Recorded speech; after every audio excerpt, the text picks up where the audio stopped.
2025 is just around the corner, and with AI booming and copycat brands popping up everywhere, the business world is changing faster than ever. The competition is fierce. The risk of blending in is massive.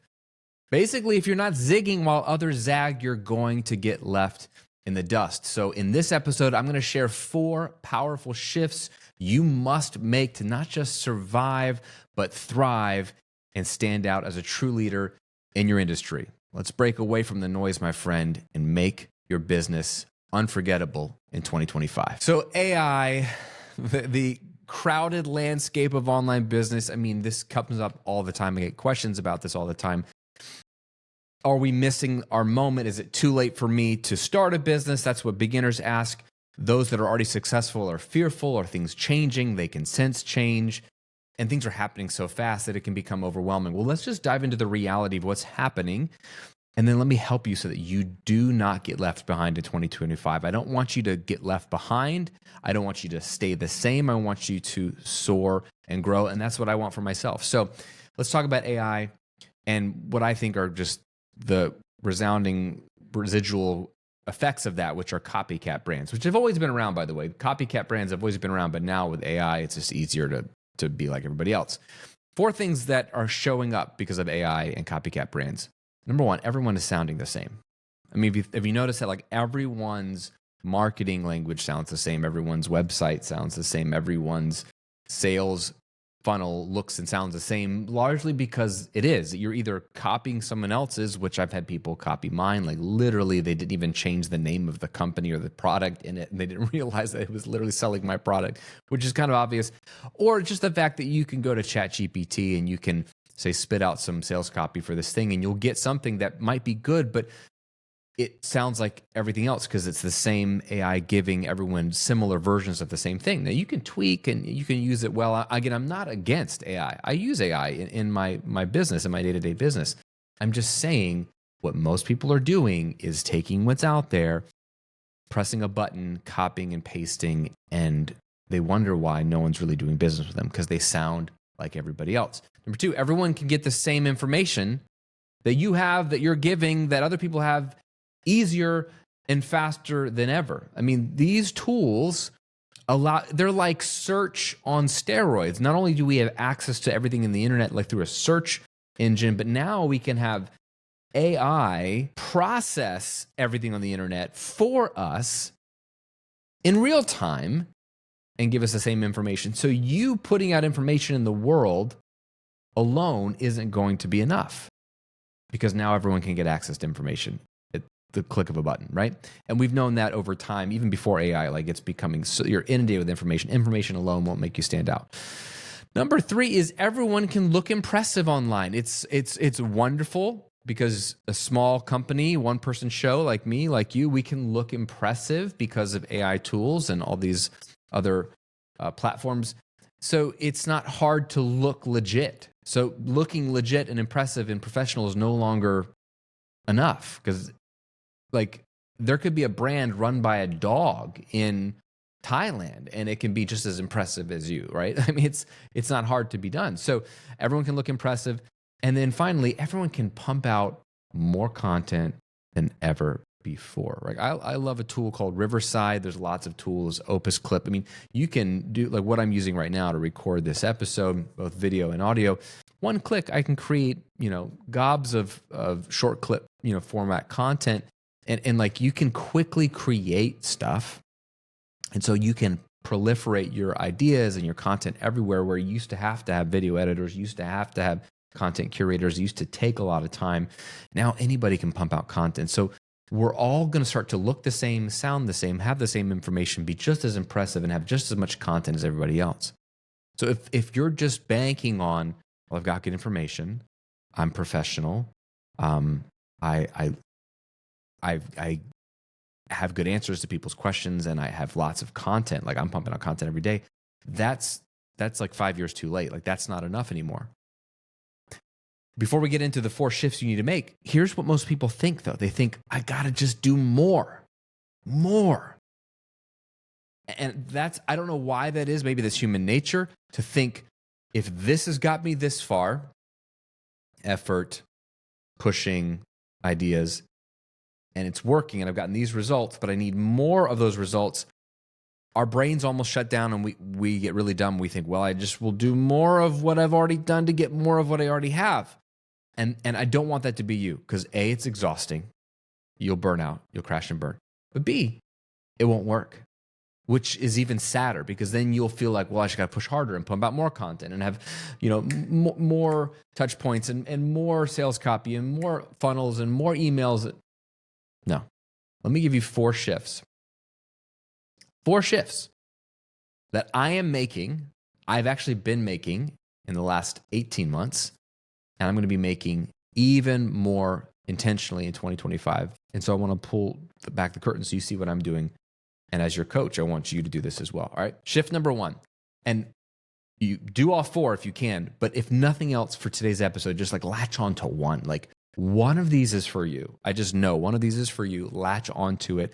And when you get that sense in your gut and your spirit of like, ooh, this is for me. There's something here, or something that scares me about it, but I like it.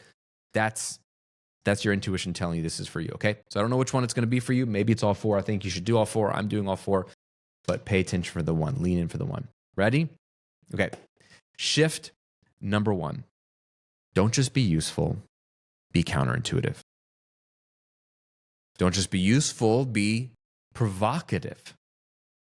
Don't just be useful, have spiky points of view, to quote my friend Rich Litvin, okay? Say what others are afraid to say. Say what others are afraid to say for fear of pushback. I think as an online brand, as a content creator, whether you blog or you have social media or you're a podcaster or a YouTuber, whatever you do, it's hard to put out content in the world, because you have found, if you've been doing this for longer than 10 minutes, that people will disagree with you. Even if you're in a benign niche. My first brand, The Recording Revolution, was all about helping musicians set up a little home recording studio, make their music sound good. I thought that was the most safe, benign niche I could be in. And yet I've pissed so many people off. I've gotten death threats from people. I've had to block people's phone numbers that somehow got my number that were threatening to ruin my life. And I'm just talking about microphones and recording songs. Crazy, right? So imagine if you're in a political niche, or you're in weight loss or fitness, or you're talking about people's bodies, or you're in the mental health space, or you're talking about money or business, like relationship advice, like, and then you open the door for people to judge you. So just saying, like, you're going to be judged hard. So in a way, if you're going to be judged and disagreed with, you might as well go all in and say what you want to say. But here's the thing. To stand out, you got to say what others are afraid to say, because most people are afraid to say it. There's a very few people that have enough craziness to be like, this is what I think. Drop a grenade, walk out and see what happens.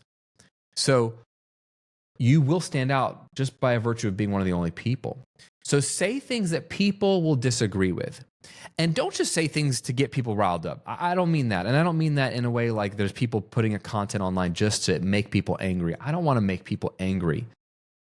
But I do, and as a coach, my job is to provoke your thinking. If you're my client, my job is to provoke your thinking, because your thinking has gotten you where you are. And you're coming to me as a client because you don't like where you are.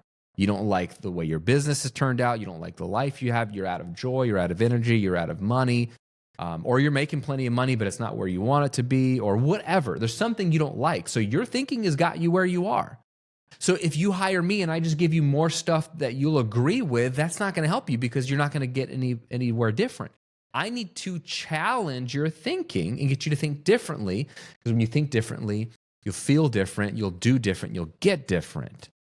So you're a coach, whether you're a blogger, a podcaster, YouTuber, whether you work with somebody one-on-one, you're coaching, you're mentoring, you are putting ideas out there to transform people's lives for the better, hopefully, right? So you should say things that people will disagree with that you actually believe will help them, okay? So a simple framework to help you even uncover these counterintuitive truths or provocative thoughts or spiky points of view, as Rich would call it, is most people believe blank about whatever: losing weight, building an online business, recording music to sound professional. But the truth is blank. All right, this is a very simple framework, one of the most basic ones, but it's powerful for two reasons, right? One is you're identifying with what they believe. Most people believe the key to recording professional sounding music is to use expensive equipment and microphones and be in a nice studio. That niche of person will nod their head subtly, subconsciously saying, yeah, I believe that, or at least I've heard that. And that makes sense, right? Wouldn't using professional equipment and being in a professional studio be the way to do it? But then if I say, but the truth is, you can make a professional sounding record for $300 or less at home. Whoa.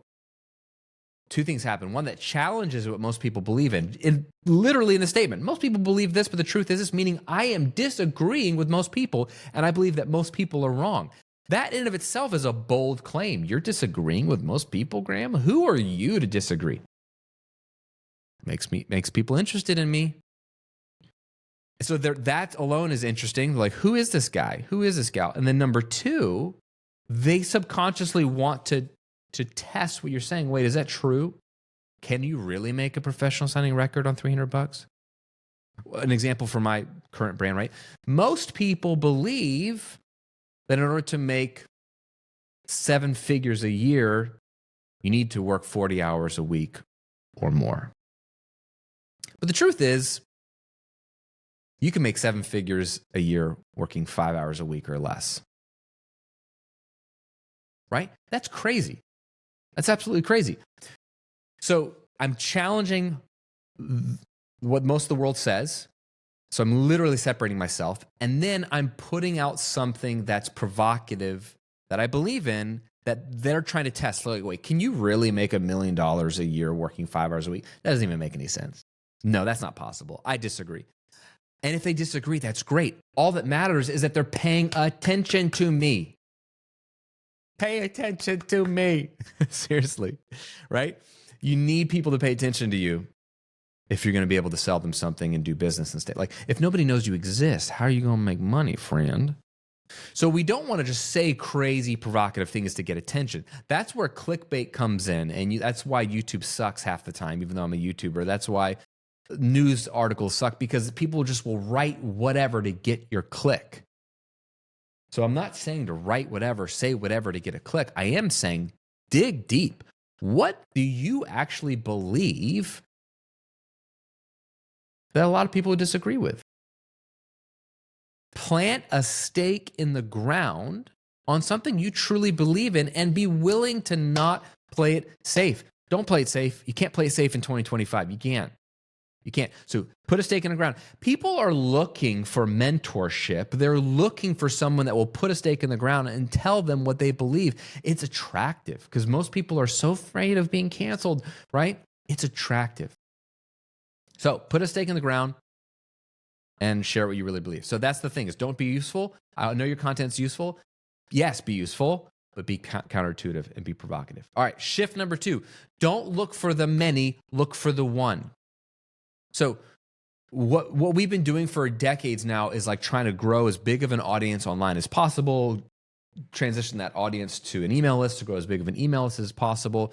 And so we're focusing on gathering the masses. Like, how big of a following do you have? We do this on social media. Don't focus on bigger audiences. Don't focus on more views and likes, because this ironically requires having broad appeal. And you don't want broad appeal, because broad appeal will dilute your brand. You will sound like everyone else, look like everyone else. You will disappear, okay? So if everyone is vanilla ice cream in the world and you try to appeal to everyone that likes it, you will be vanilla ice cream and then no one will notice you. You got to be the pistachio or the chocolate or something in a sea of vanilla. You got to be different, so you can't appeal to everyone. It'll dilute your brand. Instead, here's what you want to do. You want to focus on one type of person to serve. One type of person. Ideally, the person you are most powerfully positioned to serve, to quote my man Rory Vaden. And that person is probably who you once were, right? That's his whole shtick. You're most powerfully positioned to serve the person you once were. There's something embedded in that statement. There's a lot of truth and wisdom in that statement that Rory has, but there's something embedded in that statement that most people gloss over when they hear that. And that is, you're most powerfully positioned to serve the person not the people, not the crowd, not the audience, not the niche. You're serving a person. And so your language needs to be adjusted, right? Your language needs to be adjusted to speaking to an actual singular person and not a group. I've said this a million times over the years. This is why I don't say, hey, everyone, welcome back to the Graham Cochran Show. Hey, everyone, welcome to today's episode. If you hear me say anything, I'll say, hey, friend. And notice the way I'm talking to you now. Does it sound like I'm talking to a group of people? Or does it sound like I'm talking directly to you? Yes, you. You're listening to this. You're watching it, like you. I'm speaking to you, the singular, because that has always been my strategy for 15 years, is to imagine an actual person that's my ideal client or customer, make content for that person, speak in a language that person will understand, speak to that person.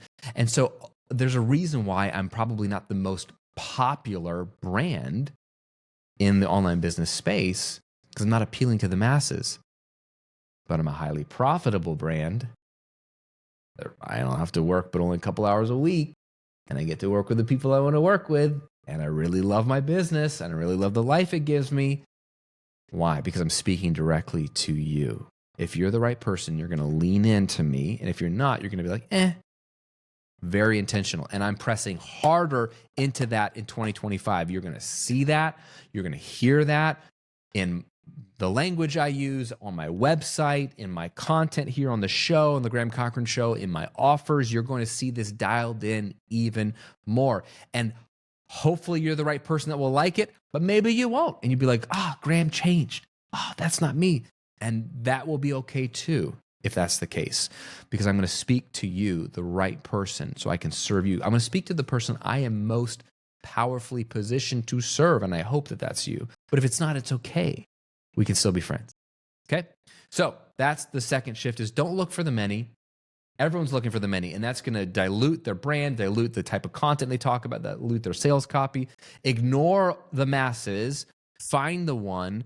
Make content for the one, offers for the one, set up your brand experience to be for that person, and then just go hard after that person. It'll attract more of the same. I promise you. All right, let's get into the two shifts that are going to be a little more provocative and a little more counterintuitive, which is a little meta. Are you ready for this? If the first two, you're like, yeah, that makes sense. Here we go. Shift number 3, raise your prices. You got to charge more, friend. 2025, you got to charge more. And I'm not talking just because of inflation. I'm not talking about just because avocados are like $10. No, forget inflation. You have to charge more to stand out. Because here's what most people are going to do in 2025 and beyond. Most people are so scared. In the US, a new president, so a new administration, which every 4 years is always like uncertainty. What's it going to be like? The last couple of years have been high inflation, have been expensive. The economy is doing well, but it's not doing well. Everyone's doing great, but actually there's a bigger divide between the haves and the have-nots. Whatever you want to believe, whatever you hear, whatever data you like to point to tell you what's happening, it's a bit of both, right? So there's a lot of uncertainty. So all that matters is that people are uncertain, and when businesses in the last year or two feel like they're not getting as many customers or as many views or as many eyeballs, they get scared. What do business owners do when they get scared? They discount. They lower their prices to be more attractive. They think it'll make them more attractive. Ironically, it makes them less attractive. But let's get into, there's 2 reasons why this doesn't work. Number 1, if you lower your prices, you're going to be like everybody else. That's what everyone's doing. There's going to be a race to the bottom. It is a massive, crowded race to the bottom. So you think by lowering your prices or making more low-ticket offers or more affordable things, you're going to make more money. But if that's what everyone else is doing, then you're jumping right back into a sea of vanilla. No one knows that you exist because you're doing what everyone else is doing. So by virtue of raising your prices, you will stand out by being in the minority. Like, it's kind of crazy, but if everyone discounts and you raise, people are like, why is she charging that for her coaching? Hey, they're paying attention to you. They're a little confused about how expensive you are. That's good. They're paying attention to you, right? So you'll be in the minority just by virtue of raising your prices. which is great. But here's the real reason, right? Raising your fees increases your perceived value. This is crazy. There's so much psychology on this. I wish I had a bunch of studies pulled up. That would have been nice. But for virtue of today's conversation, you just got to trust me. But think about it also from your anecdotal experience. When you see two car brands and one is twice as much as the other, you see a $20,000 car and then you see a $50,000 car, same size, same feature set for the most part, same technology inside. They'll both get you from point A to point B. What do you think about the brand with the $50,000 car versus the $20,000, $25,000 car? You assume it's better, right? I mean, your brain is like, well, it better be better. It's twice as much. But you automatically assume it's a premium brand, aka it's a better product. And so your heart wants it. You may not be able to afford the $50,000 car, but you would choose it over the $20,000, $25,000 car most of the time because you subconsciously think it's better. And hopefully it's got some higher quality materials, quieter glass, some better suspension, smoother ride, things like that, right? Some cool features. But that's not the point. The point is you automatically assume it's better even if you've never been in it, just by virtue of the price. There's another powerful reason why raising your fees or your prices will help you stand out. It increases your customers' investment in themselves. When somebody has to pay a lot more money to get access to your coaching or your course, or your community, or whatever you're selling, they know it hurts. The money they spend represents life. It represents hours worked. And so they're like, dude, if I spent that much, I'm going to be invested. So they're actually going to get more out of your program because they've increased their expectation for themselves and the transformation they're going to get because they better get results. It actually leads to better results. This is the problem with low price courses.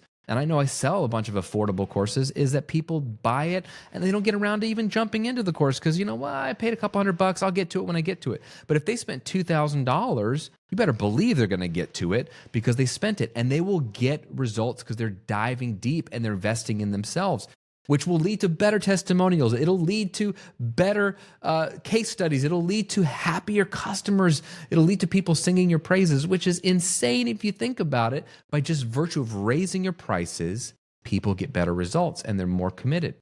I have had the best clients and gotten the best client results in the last year by increasing my private coaching rates. So you got to understand this. It is scary to raise prices because you're insecure. That's all it is. You're just insecure.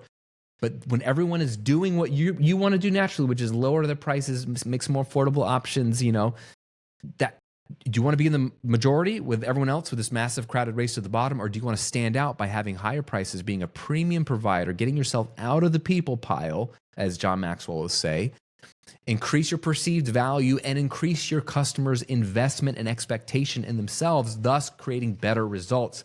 This is how you stand out. Okay, makes sense? All right, and let's move on to the fourth and final shift you need to make, which is to sell fewer but better things. Friend, you probably got way too many offers in the pipeline. I got way too many offers in the pipeline. I've tried all kinds of things. I've made all kinds of courses, and part of it is you're trying to see what works and what sticks. But here's the problem. Everyone is building more and more stuff.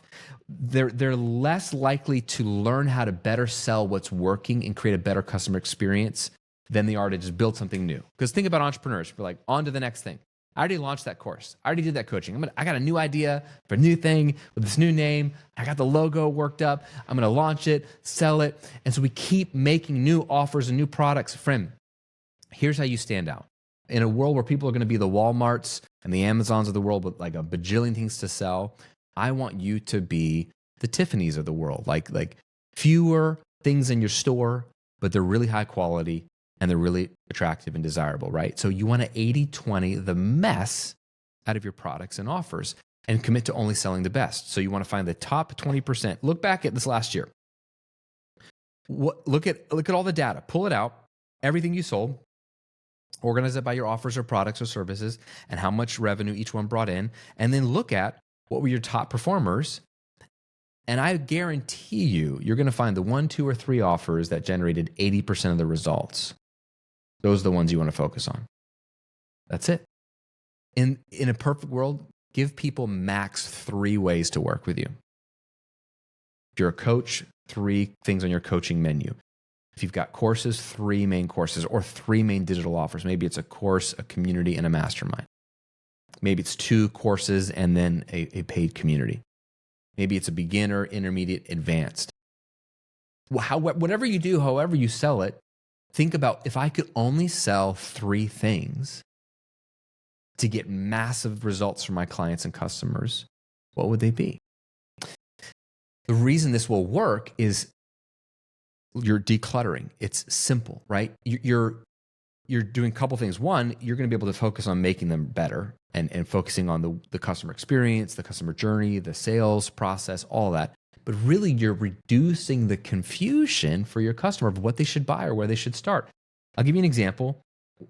In year 3 of my first business, The Recording Revolution, I launched 2 courses that were about the same topic. But in my mind, they were different. One was like a series of beginners mini courses that I ended up bundling together and selling as a bundle. And one was more of a in-depth, end-to-end process. I had to spend 3 to 4 years constantly answering the question, which one should I start with? Or are they the same? It sounds like they cover the same thing. And I made money, but it was such a drag on my time and then eventually my customer services time and probably my sales by having 2 offers that were largely similar to each other. It confused the mess out of my clients and my potential customers. If I only had 1 offer for that topic, it would have been a lot clearer. Well, if I want to learn that subject from Graham, that's the thing I need to buy. That would have made more sense. So I've learned to, and you're seeing me do this. I've shut down offers in the last 2 years that have made me a lot of money. I'm shutting them off for a couple of reasons, but one reason is to reduce confusion. And I'm in process right now. So don't look too closely as of the moment of this episode dropping. But as you'll see in 2025, it's going to get cleaner. It's going to get more focused. And there's going to be fewer offers that I'm making available to you. So reduce the confusion of what they should buy, where they should start, and what they should get into next. Simple is better. And I did an episode on this a few weeks ago when I came back from the Kajabi Hero Live event. Every single 7- and 8-figure entrepreneur that was on the stage alongside me that weekend, including Brendan Bouchard, who's a 9-figure entrepreneur, was saying the same thing. Simple, fewer offers, make it clear, make them better. Fewer but better, right? It's fewer but better. It's minimalism at its best, right?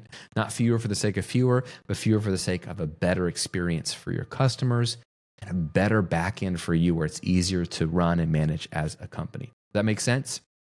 So, with the proliferation of AI and copycat brands and everyone sounding the same, looking the same, doing the same, you need to stand out. Which of those 4 shifts is the one for you? Is it don't just be useful, be counterintuitive? Is it don't look for the many, look for the one? Is it raise your prices? Or is it sell fewer but better things? If you're watching on YouTube, leave me a comment below. Let me know which one of those shifts is the one that spoke to you. If you're listening on Apple Podcasts or Spotify or wherever you get this show, stop and say to yourself out loud which of these 4 shifts you need to lean into heavily in 2025 and beyond. You know it. Your gut wants to tell you. It's usually the one you're afraid to do, but keeps popping up in your head. Don't be afraid. You're not missing out. You're actually doing the opposite. You're setting yourself up from falling behind and getting left out. You need to zig while everyone else is zagging. There's going to be 2025 is going to be the best of years for a lot of business owners and the worst of years for most. I think there's going to be a lot of people closing their doors. I think there's going to be a lot of people saying, oh, this doesn't work anymore, this doesn't work anymore, and they're all going to be wrong. The reason why is because they just continue to blend in and rely on AI and copying everyone else and paying attention to their competitors and all these things that you shouldn't be doing. They're going to rely on those things. It will dilute their brand. It'll dilute their voice and uniqueness, and they're going to go with the crowd. There's a reason why I wrote the book Rebel. You find yourself by not following the crowd, and you stand out by not following the crowd. And this doesn't mean be someone you're not. This means be 100% who you are. Most brands aren't. Most people aren't. But you will win in 2025 if you press hard into going your own rebellious way and having the guts, having the cojones, right? To just do what others aren't willing to do. Say what others aren't willing to say. Stand behind fewer but better products. Raise your prices and speak to one type of person. Forget everybody else. I only need one type of person to make an incredible brand. You do these things, friend, you're going to be in business for a long time to come. Mark my words. And when we come back at the end of 2025, and if it's already past then and you did this stuff and you saw it work, talk to me about it. We're going to see how it worked for you while everyone else disappeared and had to shut their doors. All right. I believe in you. I'm here for you. I hope you're having an amazing rest of your holiday season. As we get to the end, it's almost Christmas and New Year's. I hope you spend time away from work with the people you love, recharge, refresh, dream a little bit. Let's kick off 2025 in a fresh, powerful way. It's going to be a good year. Talk to you soon.